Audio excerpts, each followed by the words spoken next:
You're tuning into Black and White Sports on YouTube. The no-holds-barred truth on sports. The main event starts. All right, Black and White Sports supporters, let's talk about Caitlin Clark and the idea of a government probe or an investigation into hostile work environments being conducted by the government because of the actions that the league itself and some of the players have had towards Caitlin Clark. Let me be the first to say the following. I can't stand the idea of the government getting involved in anything. I want the government to stay out of pretty much everything. However, I think we've got an unusual situation here. We've got a professional league that one could argue is not run professionally. All right, Adam Silver, Kathy Engelbert, you are benign tumors at this point. All right, you refuse to step in and police your own league, and we're watching a social experiment taking place right now on Caitlin Clark. Now, I understand there's physicality in basketball. I've watched it, the 90s. Before that, I mean, the Jordan Bad Boy Pistons, they beat the crap out of Jordan. They did. But in the case that we're seeing with Caitlin Clark, I think this is different. Yeah, I don't like the eye gouge from Dejanay Carrington or Caitlin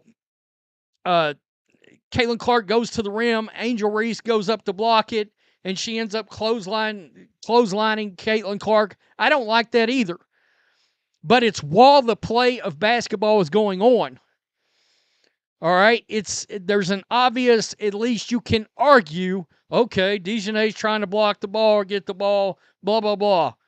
I don't like it, and I think there were ulterior motives to it, and I think it was dirty. But I can understand somebody trying to argue in the other direction. But there are three main situations that I don't think a person can argue. Kennedy Carter, the one that started it all. Kennedy Carter's slam into the side of Caitlin Clark while you have the ball over here being waited to be inbounced. She called her a bitch and slammed into the side of her. There's no world where you can act like that is a basketball play or is part of basketball. How about Diamond DeShields? I mean, literally for you old heads out there, Diamond DeShields is going to slam into Caitlin Clark like Diamond DeShields is playing the role of Ed Reed, Steve Atwater, Ronnie Lott, Sean Taylor, some of the great hard hitters in the NFL. Watch this. Boom! That's not a basketball play. That's not a basketball play. Okay? I don't care who you are. You can't convince me that's a basketball play. Marina Mabry earlier this year. Right there. There is no basketball being played. Yeah, it looked like Caitlin got hit. There is no basketball being played there. I'm sorry. That's bleeping assault. That's what that is. All right? By the way, Tina Charles puts a fist right there, right into Caitlin's back. That got lost in all this. That's the three big examples of why, yeah, I could understand the government wanting to at least take a look. And I'm going to tell you why. There's millions of dollars at stake here and changing hands. You've got gambling and the one thing we're not talking about, the millions upon millions of dollars that's been spent on Caitlin Clark by people that have traveled to try to see her play. By the WNBA, they have advertised her being in these games, this, that, and the other. They've moved arenas and all this. And then Caitlin Clark can't play. She's not able to get on the court because she's had the crap kicked out of her. That's a problem. It's a business problem. So Stephen A. Smith jumped right into the middle of this yesterday. And he's suggesting the federal government could get involved here. Trump could get involved over the treatment of Caitlin Clark on the court. And again, most of the time I'd be like, I don't want the government involved in anything. But there's antitrust. I mean, there's all kinds of things involved here. You know, these sports leagues get perks from the government.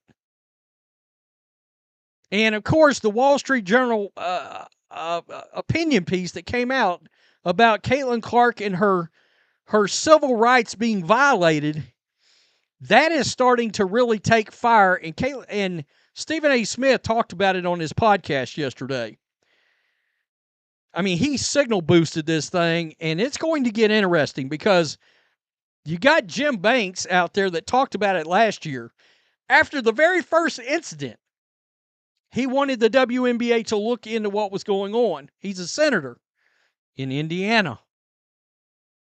The senator understands the kind of money that's at stake for his state. As long Caitlin Clark's got to be able to stay on the court. Smith suggested support for a potential investigation. Quote, I'm not here saying the case will be won by the government if it gets to that point. I'm saying they have a case and they have an argument.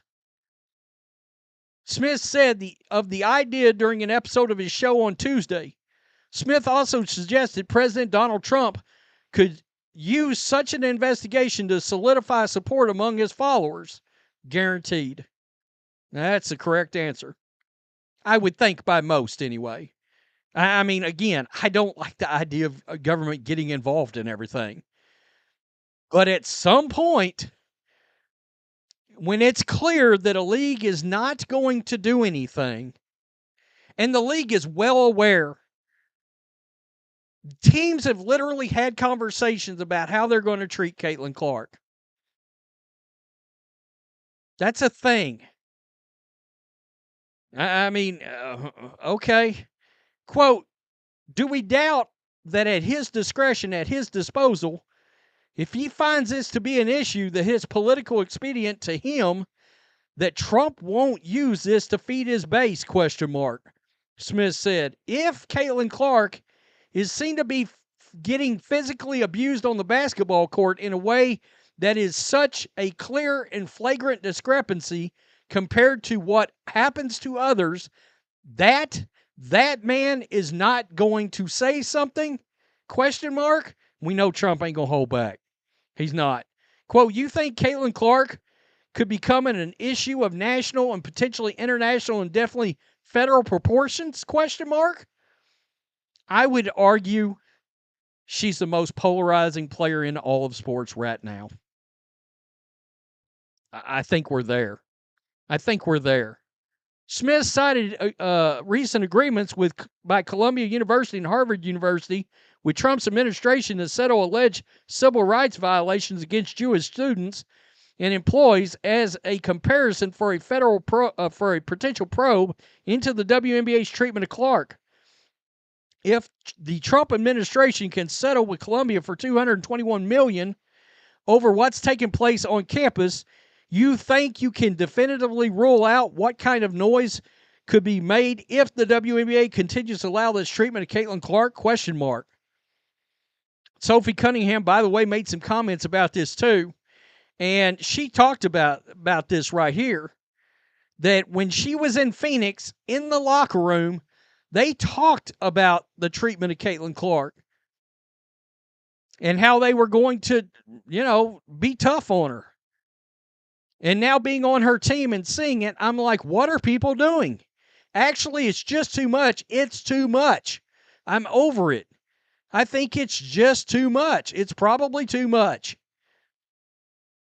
I mean, that's, and look, yeah, do I think some of the Indiana Fever players need to play enforcer? They should have with the very first incident. And then they possibly could have stopped this. Yeah, they should have. They didn't. And why this is taking on a civil rights angle, a hostile work environment angle, people forget about Candace Wiggins.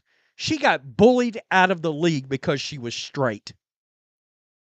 You have a racial component and you have a sexual preference component to all of this. And I think by and large, a lot of these women don't like the fact that she's white and straight. Well, you think that's not a bit of a civil rights issue? Of course it is. Of course it is.